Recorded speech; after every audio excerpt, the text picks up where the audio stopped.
Ding. 3, 2, 1. Ladies and gentlemen, Noelle Silver is in the program and welcome. How are you? Wonderful. Thanks so much for having me. I'm super excited to be here. So this should be a fun conversation. Definitely. I've been looking forward to this conversation for weeks and months already. I think the last time I discovered you was on another podcast when you were talking about mindful leadership. I think that was sometime in May, or it could even be earlier in April. So I think that was during the height of the Black Lives Matter movement. And you were talking about diversity and mindful leadership. So it's such a pleasure and honor to have a developer and also a digital marketer on the podcast. So it's kind of like a unicorn. They don't often go together. But I'm definitely one of them. It's so rare to have someone like you who is empowering executives to use power of AI, voice technology, and digital transformation to build stronger companies. So I know that you are currently leading data science, analytics, and full stack university programs at HackerU. So tell us, about the great work that you are doing now, and of course, even going back to all the big tech companies that you work for, like Amazon and Microsoft. Tell us all about it. Yes, absolutely. Well, my career started a long time ago in like Y2K, if I dare say it. But I started at IBM during a time when web services and service-oriented architecture was just becoming popular. And then I had the luxury of moving over to Red Hat, and they were involved in open source and just kind of, again, a new way of thinking.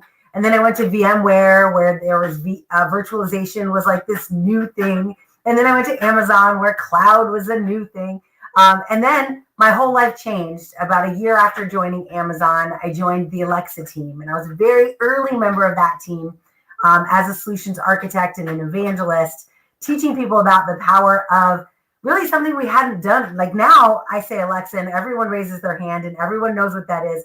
But 7 years ago or 6 years ago, no one knew what that was. And they actually thought we were kind of crazy. So I was able to start with a product that was only in beta and work with it all the way through, not just launch, but then over 100 million users, which is just crazy now that I think back on it. And then that brought me to Microsoft because I loved Alexa and the voice platform, but I also thought, how interesting would it be if we could do voice plus more? So I call it multimodal, right? Like, yeah, voice is good, and I want to be able to talk to my tech, but if I can't talk to my tech, maybe I can use gestures, or maybe I can use, different ways of communicating to the technology in addition to voice. And so I got involved in computer vision and natural language, in knowledge management, decision making, and I can't stop. And of course, in working with all these big companies, I started to uncover some dilemmas, which I think you had mentioned in your LinkedIn post. So thank you for that. But some dilemmas in the approach to building with this technology. So I really got passionate about responsible and ethical use of AI and technology in general. And as I start speaking to more and more CEOs and C-level executives and being like, it's really more than like a developer has only so much power. And so I'm trying now to elevate and increase that impact a developer has by making sure the C-suite's involved too. This is absolutely brilliant, and thank you for that amazing introduction. It's so rare that I get a thought leader, speaker as well, evangelist on AI and voice to be on my program. So we're definitely going to chat more about AI, especially, and about machine learning as well. And of course, you have so many experience already that you told us about in big tech organizations and leading teams, right? So maybe let's jam a bit about the future for us, because you are well known as a futurist, more than just Microsoft MVP in AI. So let's maybe ask you a question and talk about TikTok first. I know that you have a podcast called Silver Lining with No Silver. Yeah. And but recently you've been communicating more and more on TikTok. I know this because I'm following on TikTok, and one of your videos actually went viral as well on TikTok. So maybe let's talk about, are you still doing the podcast while you're doing more of TikTok, or your strategies these days is more about, doing more virtual live stream and conversations like this on other people's podcasts? What are you up to recently? Yeah, so most recently, especially in this day and age or in this time, live interactions are kind of like this is where I think I find the most value for myself and for people who are watching, right? Because we can have a conversation and we can let the conversation kind of naturally go into areas where I wouldn't predict. One of the podcasts are, I don't know, I just kind of think of them as like in a way, I used to do that 5 years ago, like it's lost its novelty to me. So I do have stories that come in that people send me and I'm like, oh, I have to do one of these. But TikToks are like 15 seconds or 30 seconds. I can do 3 or 4 in a day in less than an hour. And like you said, every so often they go viral and it's like a hole in one in golf, right? Where you're like, and then you could do a bunch of not, videos that don't perform as well. But what I found is a lot of people kind of in their mind picture who the audience is on TikTok.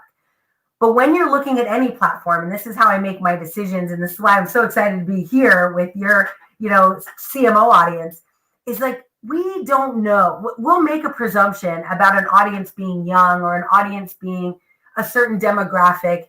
And on a platform like TikTok that has hundreds of, millions and millions and millions of people, they can't all be 16, and they can't all be little kids. And what I found is that now as TikTok has grown, little pockets have developed, little communities. And so I've created my own community called Lovefluencers.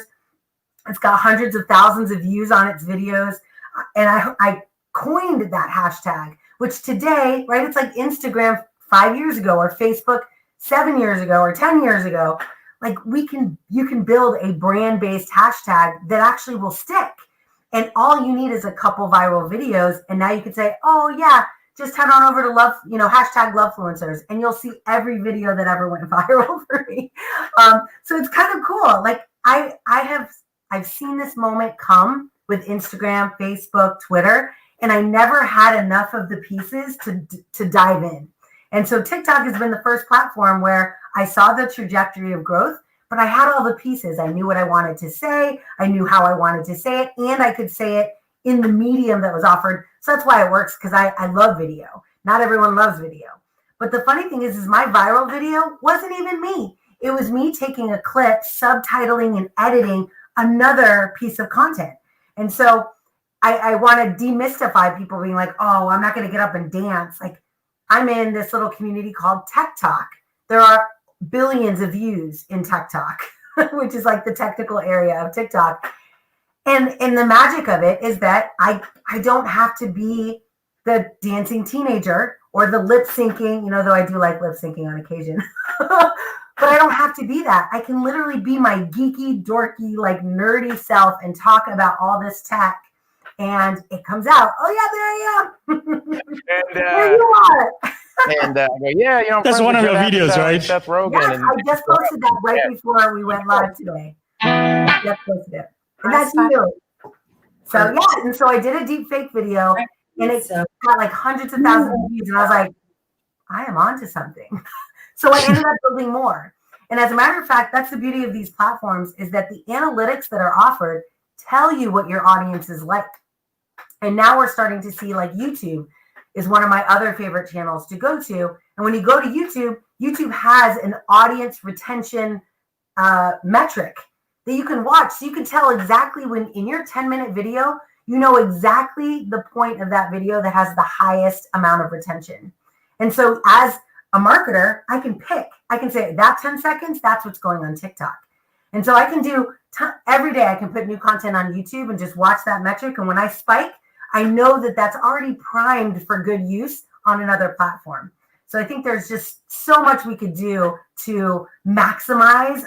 A lot of people say to me, they're like, how do you have time to do all these things? And I'm like, I don't really. Like, I do it once, and then I slice it up and distribute it very strategically across different platforms. I think you're an inspiration, to digital marketers, to even CMOs, right? Who are trying to, see more action either on TikTok or Instagram or on LinkedIn, right? Where you're also really, really active, and I follow all your posts. It's incredible. Like a few years ago, I think a decade ago, that people or celebrities like Ashton Kutcher took months just to get like 1 million followers. But on TikTok, everyone is encouraged, and it's possible to even reach 1 million followers, right? By just TikToking. So how and just posting consistently. Because I post maybe once a week. So far, your kids also TikToking with you together? No, but they follow me, and they often like they're. It's a weird scenario because they think I'm a celebrity, and I'm like, I'm not really. I'm famous to my little group of people, but that's how social works, right? You don't need to be famous to everyone. You just like I will tell you, I just launched a new book. My most engaged, action-taking audience was on TikTok, and it's my lowest number. I have 5,500 followers, but I had 70% engagement. So I was like, that again is a reason I'm like all in on that platform, because if I look at LinkedIn is my second most, but I have 10,000 followers and I have like a 33 or 34% conversion rate, right? When I send something out that asks them to do something, only 30% of my audience actually engages. But on TikTok, it's like 70%. It's a smaller audience, but my end numbers of customers that I get or end numbers of people that join my community is exponentially larger. And so those are the types of things I think we have to shift our mind away from gross numbers, which is where we were in the television print ad space, was get it like splash it in front of as many people as possible. Now we have the ability to be authentically ourselves, like as a brand, and let the right people come to us. And these algorithms, they help, right? Because my stuff shows up algorithmically on people who are already have an affinity to the content I'm providing. So I don't get a lot of trolls. I don't get a lot of people who are like, oh my gosh, this is ridiculous. I do get people who don't believe what I'm saying, but that's different. But a lot of people already have an affinity to AI or to mindful leadership or to mindfulness in general. And those are the kinds of things I promote the most. I think you mentioned a few key things right there, like about algorithm. It's like once you launch TikTok on your mobile phone, for example, right? The algorithm basically, pushes all the things that predicts you'll be most interested in, and will capture most of attention, and you'll probably stay longer on TikTok, and on platforms like YouTube, right? Normally they will recommend videos that you think that actually the AI thinks that you'll be interested in. Okay. So you might even need to click on a video before you see like a bunch of other videos that are recommended. But on TikTok, it's like the moment you launch on your mobile phone, everything's just loaded and just goes straight to the literally, as you watch it, it's monitoring every second. That's why I say 15-second videos is all it takes, because the algorithm's watching every second you spend. And if there's 15 seconds and someone spends all 15 seconds, you get a super high rating. Like, this is the content this person wants. If they watch 8 seconds, then it's less, but it's second by second. So you don't have to, like on YouTube, we're trying to create these kind of massive produced pieces of content that'll show up in a search engine. That's useful, but it's a totally different level of engagement on a platform like this. So I think it's fun. And I always tell people, you can do anything in 15 seconds. Like, just put something out there. If nothing else, start with your backstory as a company or your backstory as an individual, right? Everybody has a story. And I feel like platforms like YouTube and TikTok both encourage us to use video to tell those stories. So if you're good at that, that's where I would want to be. I think this is a great way to segue into our next topic. Because you also mentioned about negative comments on YouTube, for example, right? It's very common for human beings to be thinking of negative biasness. As for example, like if 99% of your comments on YouTube, for example, if they're positive, but there is one negative comment that shows up there, sometimes it's kind of like it's going to be fixated on your mind, even after you shut down the mobile phone, right? It still loops in your head, even though it's just like 1% of comment is negative and 99% are actually positive. Yes. I want to ask you for your hot take on this. Why is it that this kind of negative bias is always on our minds, and how are our children, for example? I know that you are someone with 4 children, and I have 2. How are you limiting your kids to social media in order to actually protect them against this sort of mentality, or this kind of when it comes to actually using social media? How should they be protected? I mean, they know that it's easy for them to gain followers, but it's also easy for them to get depressed, or even having mental health issues when they see things that they don't like or they didn't expect, like one negative comment out of 100. Yeah. How are you dealing and managing that? Yeah, so this is huge, because I actually contributed, I think, to the bad side of the story, because early in my career, especially on YouTube, I had, even just 2 or 3 years ago, I had someone on YouTube, one of my Microsoft videos on a Microsoft channel, huge visibility. And someone was like, please let a man have this conversation. You shouldn't even be talking about this. And it was just me. It wasn't like it could be, it was like literally a 40-second introduction of who I was. And this person was like, and then people started liking his comment. And I was like it's one thing for there to be one bad apple. It's, and you're like, all right, but then for you to see it like, basically encouraged by others in the community, you're like, what? And so what I did, which is not what I would not choose to do that if I had it to do over, but I took that comment because I'm a nice person, I blanked out and redacted their name, but I took their content and I put it on Twitter. And I was like, this is the stuff I deal with. And it went viral. I got the most likes, most comments, and it was all very supportive. But what did I end up supporting? Like, it wasn't about the good things that I'm trying to do, what I want to be, who I want to. It was about this one negative thing. Like you said, it's less than 1%. Because I've done hundreds of these things, and one comment on one small video, 40-second video, like it's such a small thing, but it consumed me. And so, yeah, I think it's very dangerous. The only thing that I've been able to really identify as a keystone for reducing the impact of those things is a growth mindset, which is what I call like mindful leadership. But it's having a mindset that understands that it's never really about you when these things happen, and that you need to, it's fine to be sad about it. It's even fine to look at it and go, was there something that I did wrong?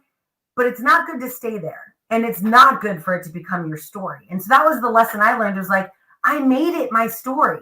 I took it and I promoted it on my other channels. The bad thing. And a lot of us do this, a lot of women especially, we get these crazy bad things and we promote them, because we want to raise awareness, but it also permeates this negativity. So I tell my kids, honestly, I want them to be producers of content. So if you are, I always tell, and I tell this to grown people as well, like I have a philosophy that if I'm going to consume social media, I have to first create social media. Like I have to produce something and then I earn the ability to consume it.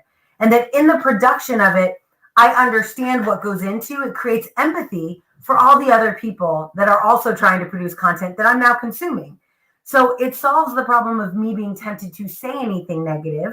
Not that I would ever, but it creates this level of empathy because now I've built something and I know what that feels like. So everything else I watch through that lens. So my kids know that. But then the other side of it is understanding like you are the best gauge of your own worth. And for years, I was an instructor at IBM for 10 years. The first 2 years, I looked at every single review. Once I hit 90%, which is kind of like going viral on TikTok, right? Once I got a customer satisfaction rating of 90%, as long as I was above 90, I stopped reading them because they were not helpful. People would be like, oh, well, she's hot, but she doesn't know what she's talking about. Or, oh, well, she's, like these nonsensical comments that if I kept reading them would deter me from being my best. So that's why I tell my kids now, I'm like, once you know it's good, if you know it's good, don't even turn on the comments. And that's the nice thing. All platforms did not start this way, but today you can turn off comments for your content. And for kids, I suggest that they do that because just get in the habit of producing content. Don't worry so much about what people are going to say about it. It's not for them. It's for you. It's about developing your own voice. And so, yeah, that's what I tell people now. That is a really good point. I think all these platforms, they are great.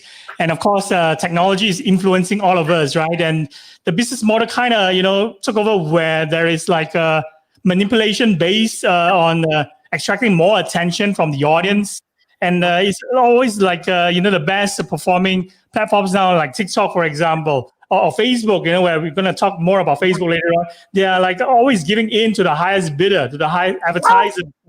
And this is an area where, I kind of applaud Apple because they are not, they're probably the only company, maybe there are more, you can maybe add on to that later on, that actually don't save our data when we use an app like Apple Maps, for example, which seems to be like a more ethical approach. Like they're also building their own search engine, I believe, right now. And one of the reasons, I'm using like, other search engines like DuckDuckGo versus Google search is that they don't do anything with my data. So you think that, the ethical approach, especially when, Facebook recently has been in the news, right? Google as well. I think they are facing some antitrust congressional hearings as well. Yeah. And, the way they are approaching ethics, should there always, be like congressional action against big tech companies? I think this is a great question to ask you, because for someone who has actually worked in a huge organization and led the, huge team, in companies like Amazon and Microsoft, you're the best person to answer the next question. Should there be action to be taken against big tech companies when they actually don't really take care of their ethical approach? Right. Yeah. And the way I've always positioned it is like all tech starts from nothing. And when it's nothing, like when Alexa was just being born, nobody cared about it. Right. And just like all tech, when it starts, no one cares until they start to see the impact that technology has. So oftentimes we build that technology, and then as not a fast follow, but a slow follow comes regulation. And in my mind, I'm surprised we're not more regulated than we are. The GDPR regulation that came out, it changed a bunch of US businesses, but only because those businesses were global businesses. But without that, we'd be even in a much worse state than we are right now, because GDPR forced the hand of many US companies to do things that they were not required to do by our government. So yeah, I think regulation is necessary. How regulation shows up, I honestly think there's companies now like Rights, which is all about consumer rights and agency. There's another company called Miro in Seattle, and they're building these consortiums of users to say, what is the user agency? And the user agency is what really needs to be protected, right? Like, how do I know how you're going to use it? I do a talk on what we call black box AI, right? Which is basically Facebook. Like, no one actually knows how those algorithms work. Even the engineers building it have now lost sight of like exactly how a decision is made, because so many neural nets are operating, right? Or so many different networks of decision trees are integrated that you can't draw a line from A to Z.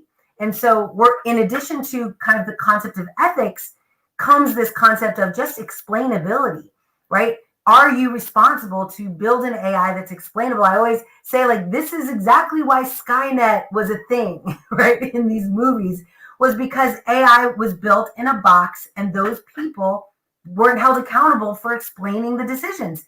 And that is what we need to do now, is that it's not too late. We are building models today. We can still take the time to back out and explain, but without pain, companies very rarely make these choices. Like, they're not going to go, oh, sure, let's voluntarily build, right, an explainability model that'll cost us billions of dollars on our production models just because it's a good idea. I feel like regulation, that's why it comes in, is without regulation, companies don't have that painful, like, you do this or you go to jail, or you do this or you get fined. And that's unfortunately what often causes this, the change to occur. There are companies, like you said, like Apple, there's lots of startups, Bond AI, that are thinking about this, like, ethically. They're going into it ethically, but they're not required to. And at any time their leadership changes or they get acquired by a company, that could all go away. So without some kind of regulation, some kind of fee, fines, organization, some kind of guidance, right now there's not even guidelines on what good AI looks like. What makes a model good or bad? What are the metrics that your model should at the very least offer? How available is your data set? How diverse is your data? There's no guidelines. It's up to everybody. It's the Wild West. So yeah, I don't know if regulation is soon, but it is definitely required. This is fantastic because this topic, it's something that is on my mind a lot, especially parents with children, right? Yes. And someone similar as well with 4 children. So, like companies like Apple, they are definitely, with all the vast resources that they have, and, being a trillion, billion-dollar company, they have the resources now to also change the incentives, right? In terms of like, it doesn't need to always become a race to the bottom in this attention economy. The likes of TikTok are really crushing it right now. We're using AI serving as a lighter fluid and empowering all this technology, right? So I'm definitely not against technology or AI, because if that's the case, I wouldn't have you on my podcast, Right. I want to hear, your point of view and maybe go even deeper, like this business model that is prevailing nowadays with big tech companies, that depends so much on recommending stuff to people.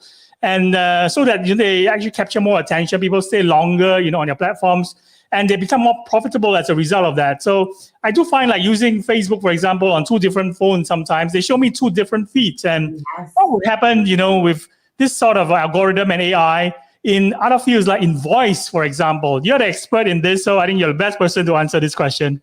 Yes, for sure. I mean, I think that the challenging part is that it's advertising driven, right? And so the new world is based on advertising. And I heard a quote recently where it said, if you don't know what product's being sold, you are the product. And that's who we are on Facebook, right?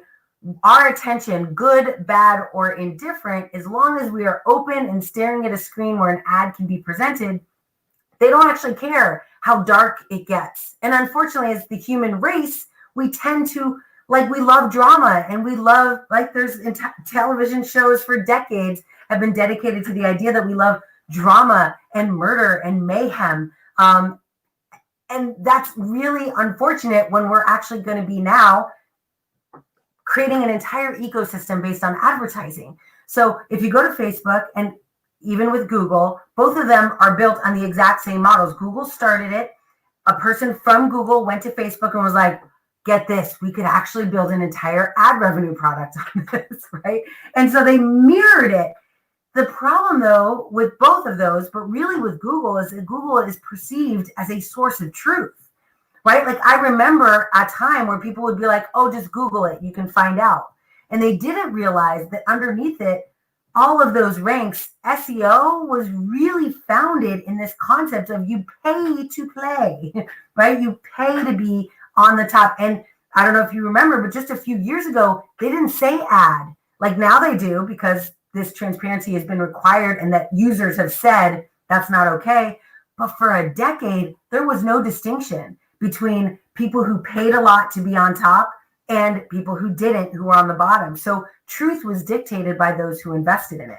And voice is now going through a similar evolution. Luckily, we have the lessons that we've learned. So Amazon has been very reluctant to even move into a transactional space, right? Which is great. So right now, if you were talking to Alexa, I know there's 33% of people on the planet that are Alexa users that think Alexa's always listening and that that's a danger. And sure, but honestly, it's no more dangerous than the phone in your hand or in your pocket. As a matter of fact, the phone is way more dangerous. But that being said, Alexa's not actually listening to sell you anything, right? It's listening to be like, what apps do you want? How could I, because that's the only ecosystem there is. There is no real solid transactional ecosystem like on Facebook, where there's an entire showcase of products. So I think voice is trying, but the sad thing is that everybody at first, all these ecosystems start off good. They start off with people like you and me that are working for these companies with ethical and moral, ideas. And then the machine takes over, and then productivity and money and billion-dollar, pipelines. And then you raise your hand and say, I really don't think it's a good idea we go to market with this. And they're like, it's a $2 billion go-to-market strategy. Thanks for your feedback. We're going to go to market. I don't know if you recently saw Facebook and Amazon both pulled out of facial recognition because their data was bad. And it shocked me because I was like, that's not a problem that's not fixable, right? All that means is that the model wasn't trained right. So you can train it on good data and get there. But they made a decision that it wasn't worth that investment. And I think that's where the biggest danger is that as voice or as these newer technologies evolve, if a business decides it's not worth the investment to do it right, they will dictate. And unfortunately, that those that are doing the dictation are homogeneous in nature. They look the same. They are from the same demographic. Like, there's this just very uncomfortable sense of lack of diversity in the people making choices that impact everybody.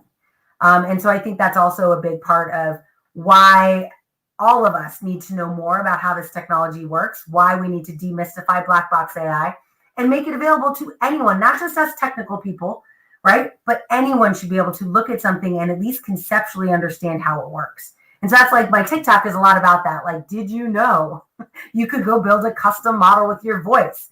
And a lot of people, they're like, I did not know that. And it's free? Wait, someone could make something that sounds like my mom. Forget the days of getting emails from like Prince, I don't know, Prince Alibaba from like some foreign country asking you for money. Right? A lot of us get that email and we're like, that's a scam. Normally from Nigeria, yeah. Yeah, like Nigeria, exactly. But what happens when it's your mom's voice or your husband's voice or your boss's voice, right? And it's their voice. Why would you even think that it wouldn't be them? So that's the concept of like deep fake technology and the risk it poses to businesses. And that's kind of why I'm like, gosh, everybody needs to know that it just needs to be a signal, right? That if you hear it, now you know that it's possible it's not true. Today, most people don't even think that that's a possibility. And it's more a possibility than it's ever been before. Since we're on the topic of voice and AI, right? I have to, name drop this movie that I completely loved. I think it's directed by Spike Lee called Her, Her, Her. Yeah. I think it stars Joaquin Phoenix, if I'm not wrong. Yes. Like this is the first female voice, that ever lead character in a film, right? So it was a chatbot, and of course, the consumer Joaquin Phoenix. I think he was actually preferring virtual over reality. And now that we are in year 2020, Microsoft already has a chatbot that users prefer over real friends. So. Yes. Do you think that should people be fearing AI as a Frankenstein that we cannot control, or we are looking at like 20 years from now, life, from now 20 years time, right? We become so unrecognizable based on what we saw in that movie, Her, right? That's right. And we're now like building Matrix-like movie scenario, just like the movie Matrix, where we are like. Really stuck in this matrix, and we have to maybe even choose, whether we prefer reality over virtual. So how should human beings keep evolving with consciousness? Yes, well, I think it's actually kind of sad. 200 years look like for my children's children? Yes. Well, I think it's kind of sad because as a human race, we have constantly sought out ways to escape reality, right? Whether that's been drugs or alcohol or, just bad behaviors. Like, the human race in general has done things to get away from the reality of life, the stress of life. It also comes back to this concept of mindfulness or even just mindset. But we've always searched for this. So I do think that we're evolving, hopefully, away from like chemical, things that could potentially kill us, right? Like these chemical things that we're taking, whether it's drugs, marijuana, cocaine, like all of these really bad things you ingest into your body. But it's not cognitively much different, than getting high on some drug and going into a virtual environment that makes you happy, right? Like it chemically in your brain, it's the same activity, which the reality is it's the same activity we get when people like our stuff, right? It's dopamine and serotonin. The only problem with it, just like with drugs, just like with sugar and chocolate, and just like with this energy that we get from computers and this fake or virtual reality, is that it's temporary. And you need more and more of it in your system to get the same effect over time. And so it ends up being this like deep slope. So I think there is addiction is a problem. That's why you'll now, if you go into Kindle or Amazon and you type in social media, it'll pop up a bunch of the most commonly searched things. And 2 years ago or 3 years ago, I never saw these words. Today I see social media detox, social media abstinence, right? Like things that are associated with like abuse and drug abuse. I also heard a quote from, I think it was like the new movie out, Social Dilemma, which I don't agree with entirely because it was a lot of people who looked very similar to each other and not a whole lot of diversity. But one thing they said was, the term users is only used in software and in drugs, right? And I thought that was so interesting because it's the same thing. We're manipulating the same chemicals in the brain. But yeah, I actually don't think there's not really a super happy story there other than can we help people cope without escape or with minimal escape? I think escape is good. Like I go to the movies to escape. I've had a margarita at happy hour to escape, to just relax. It's when you escape so far that you can't make you don't want to anymore decide to get out of bed, right? You'd rather, I think Animal Crossing is kind of like this for like my kids. They'd rather build a world they control in Animal Crossing than be in the world where they're at home on Zoom calls all day, which I get it. I don't want to be that person either. But this is a different world for our children. So it's easy for them to create escapes that don't involve drugs, but are just as dangerous. And so that's something as parents, I try to be a lot more understanding and empathetic towards, but also create safeguards towards. Because a lot of people in my field, they don't let their children touch social media because they know the addictive dangers associated with the dopamine and serotonin fixes that you get. So that's why now I make my kids, I'm like, no, just go build something because it changes the dynamic of that chemical reaction. But it's still very, very dangerous. It's funny you mentioned that because I think I read somewhere that social media companies, right? Most of the senior leaders there, they actually ban their children from using social media. Yeah. So I think it's probably the same, like if someone who works for Coca-Cola, for example, a senior exec would probably advise their children to drink water over soda. Yes. So, it's such a scenario right now. So how much of our lives, because you mentioned earlier about, escaping, right? How much of our life is just running away from anxiety, right, worry, and happiness? Because I think Dalai Lama had this famous quote where he said that we need to make peace with ourselves, right? In order to control, the bad things that happens in our lives, like winters that you mentioned, I think in a recent LinkedIn post, it's about planting the seeds so that you're ready when spring arrives again. So I think during these unpredictable pandemic times, this is probably a great way, for you to share with us, what are some of the things that you do to ensure that you are also planting seeds and, when spring comes, you're ready. That's right. Yes. And I think that's one thing that I think everyone, at least on the surface, knows that this is winter. In the seasons of life, this is a dark time for a lot of people. I've had more of my friends present the idea that they were like somewhat suicidal, heavily depressed, not sure how we were going to get through this. Someone had coined the term ambiguous chaos, or like it's uncertain when the end is. Like we can't see, okay, July next year, this will be over. There's no over. And that's even more stressful. So one thing that I've started doing, and I've actually been doing it a long time, but now I've started talking about it more because it's helped me. I've gone through so many bad things. Like it's unfortunate for me to be like, the pandemic, like, oh my gosh, that's nothing compared to some of the things I've gone through. But in all of those things, it kind of goes back to what I mentioned with the trolls on, your social media, that you don't want to make this your story, right? Who you have become in the pandemic is not your story. This doesn't need to be who you explain yourself as for the rest of your life. Like, oh, everything was good until 2020, and that 2020 becomes your story. So I often tell people what I do personally is every morning I wake up, and I guess I did a little bit of work prior to this because now it's a habit, but I figured out what I did. I have 3 different types of goals. One goal is a personal goal. One goal is a professional goal, and one goal is a financial goal.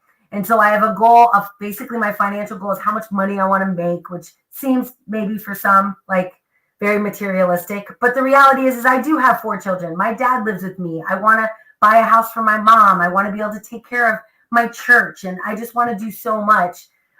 So I want to put a number out there, and I want to be actively pursuing ways to get there. So I have a financial number that I'm trying to hit. I then have like, who do I want to be professionally in 3 years? I don't want it way out there, and I don't want it super immediate. I'll tell you a quote that somebody had told me once. They said, you underestimate what you can do, right, in a single year.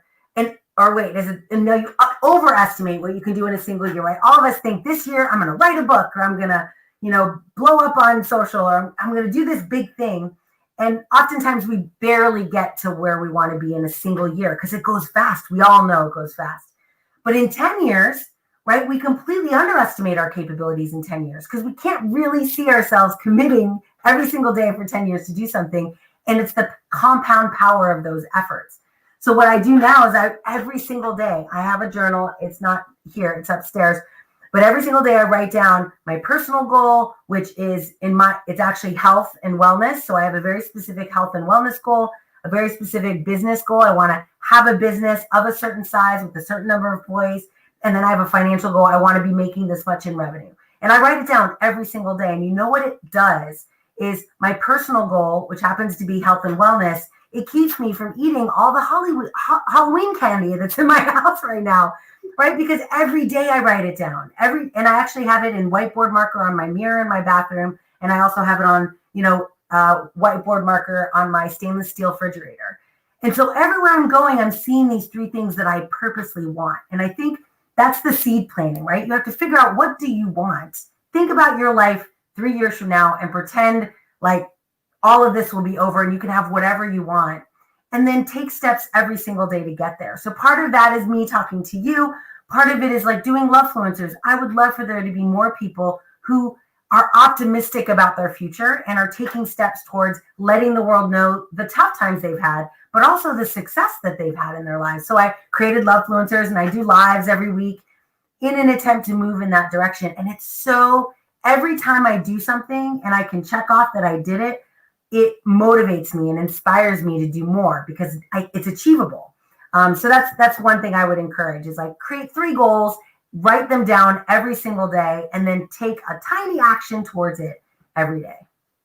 That's a fantastic hack. I think our audience will draw so much, inspiration, and from your experience on how to tackle this. So I understand that your biggest skill set is not just AI skills. You also have incredible meditation skills, right? So maybe tell us, when do you start practicing both? And do you make the intention to stop the velocity of the moments? Are you closer to those moments than you were 5 years ago? Tell us about your experience, handling those kind of moments when you face anxieties as well. For sure. Yeah. So I was very lucky because I was raised by my dad. And at the age of 6, he taught me the power of really, now I guess we'd call it mindfulness, but it was just intentional breathing, right? So if I got upset or angry, and at 6, I don't know if you know it, I now have a 6-year-old, and I say often, just sit down and breathe, or I'll hold him and be like, just breathe with me. And it separates, which is kind of just what you were saying. It separates the incident, the moment, from the emotion, and create, the more space you can create between those 2 things, the more quickly you can recover. So that is the meditation I do every day. Is I will identify how I'm feeling, and oftentimes it's anxious, overwhelmed, overworked. I mean, I have kids and my dad, and we're all trapped in this house because my dad could get sick if I go back to an office or if my kids go back to school. So it's super high anxiety. So I'll say I'm anxious right now. And in my mindful activity, while I'm breathing, I will say, I am anxious. And then I will separate it a little bit, create some space and say, I feel anxious, right? Because it's not who I am. It's just a feeling. And then I will increase that separation. So I start with I feel, I am, feeling. And then I say, I feel like I basically just try to create additional words in between the emotion and myself. And by the end of the meditation, it's really more of a visual type of thing. But by the end of the meditation, I can see or sense anxiety, but it's not consuming me, right? And that separation, really, it's just an activity you can do in your mind. But you can do the same thing with your heartbeat, right? If you just listen to your heartbeat, it's another exercise that I have done. For months, I did this because I was feeling so much anxiety that I would have these panic attacks, but never while I was awake, while I was sleeping. So I would wake up in a panic attack. And if that's ever happened to you, those of you who've watched, more people are suffering from this than ever before because we're in a different world. But it's terrifying because you don't know what's going on because your subconscious mind is not caught up with all the things that you're panicked about. Anyway, so I would put my hand over my heart and I would instantly just start saying, okay, I am grateful that my heart is beating. I'm grateful that my heart is encouraging my brain to think. And I just start listing off all the things that I'm grateful for the organ of my heart doing within my body, and then doing I'm grateful that it gave me the ability to be grateful. I'm grateful that I have a family, and you just increase this sphere of gratitude. And is another diffusing activity, right? It takes you away from this panic moment or moment of depression, and it shifts your focus to things that you can feel good about.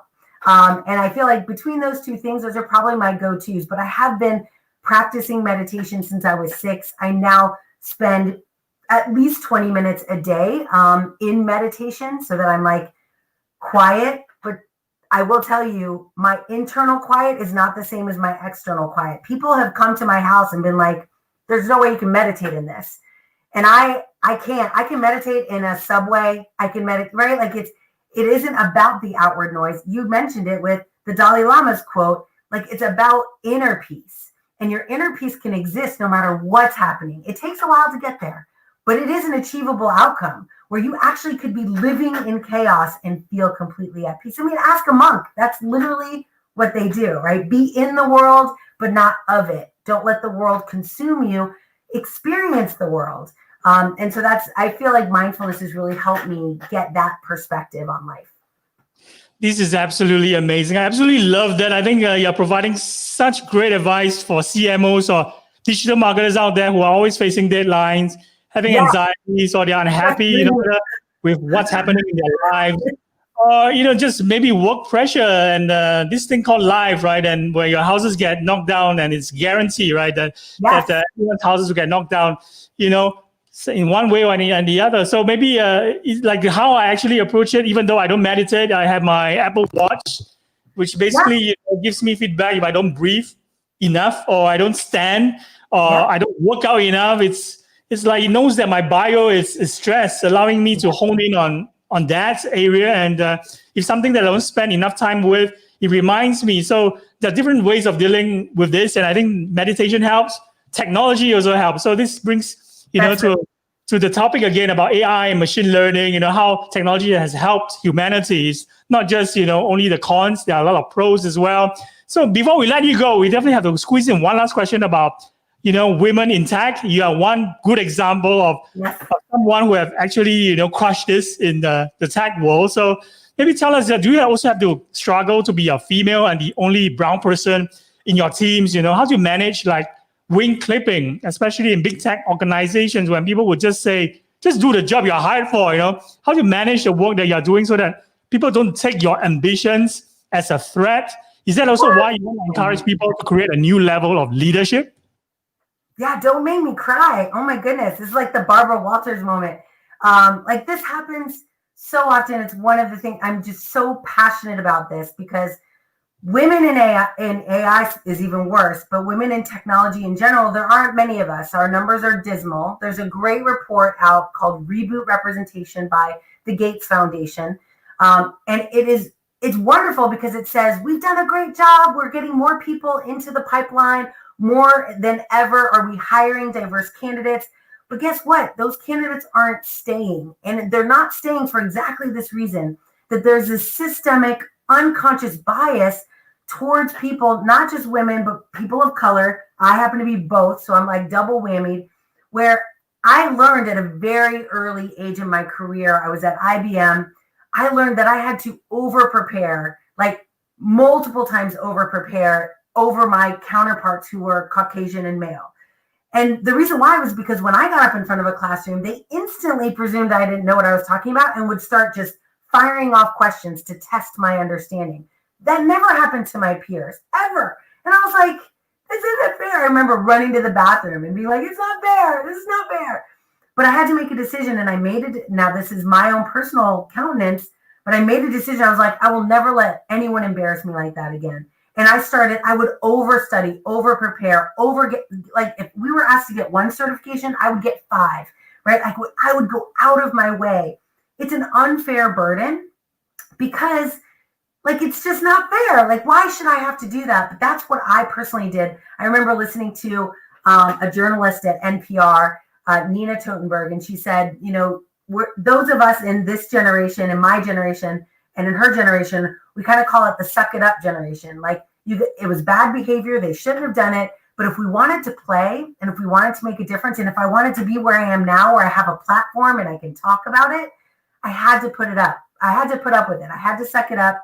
I had to take it. I had to work harder than everyone. But now I can be a hiring manager that hires differently. And I can be a team leader that encourages and coaches better behavior. And so though I don't recommend people necessarily suck it up when people treat them badly, I do think we should have empathy towards those who choose to keep working through that so that they can get to a place of power. Because right now, there's so few people. There's so few, certainly Latinas, there's less than 1% of women who look like me in the C-suite. And there could be more. We just need to create space. And the only way we'll create space is by continue, like the wing clipping. Someone like me has to come in and be like, that's okay. You can be you over here. And I will create a space for you. And it's hard because all of the companies I've ever worked for, they're like, we're not going to wait for that person. We're not going to wait for a person with who's a minority, or we're not going to think differently about how we describe things. And there's so many things in the hiring process that need to change to create space for diversity, because it's written for a very specific demographic, which is obvious by the demographic that currently sits there. So as a woman in tech, I'm trying to just create as many opportunities as possible. I started an organization called Women in AI to just highlight women, because I do think people don't even know how many women there are doing incredible work. One of my, good, I'll call her social friends, we met in person, but I heard her speak and my life was changed. I was like, the research she's doing is so important. It's all about like bias and algorithms. And Safia Noble, PhD, amazing. But like, why isn't she on every stage? Why am I on every stage? Right? Like, why don't more people know that these people exist? And so that's why I created that effort, and that movement was like just visibility, right? If I'm going to have a feed full of ads, let me also have a feed full of empathetic, kind, and knowledgeable content. And now with Lovefluencers, I'm trying to build more people that do exactly that. Like, let's fill the feed with some good stuff, as well as the ads if we have to have them. This is amazing. And, due to lack of time, how I wish you can have another 1 hour to talk more about AI, machine learning, women in tech, and so many great, interesting topics. This is an effortless podcast to do together with you, and I'm grateful that you agreed to come on. And, thank you so much again for coming on. You give us so much insights, your philosophy, your advice. I think your communication skills are incredible, and you've done so much incredible work for Microsoft, Amazon, and so many other companies at MBR. So especially your humility is something that I discovered, during this conversation, that no one is too big or too small for you to have a conversation with.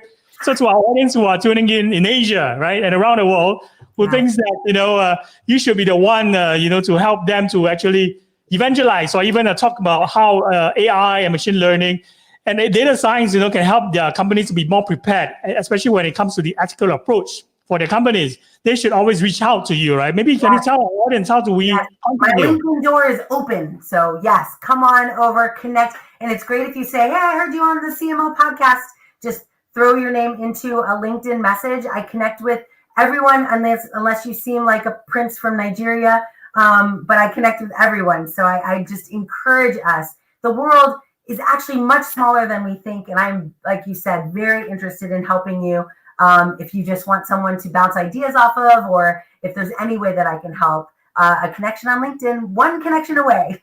So sign up, come in, send me a note. I'd love to help. Fantastic. And don't forget to follow Noelle Silver on TikTok. This is your handle, Noelle.ai. Noelle.ai. And I have a website, Noelle.ai, that has all of my social channels. But yeah, Noelle.ai on TikTok. It's super fun. I think you'll like it. But thank you so much for having me. Thank you for coming on. And you keep yourself safe and take care of each other over there, right? Absolutely. And I'll see you. Maybe we'll do it again in a few months.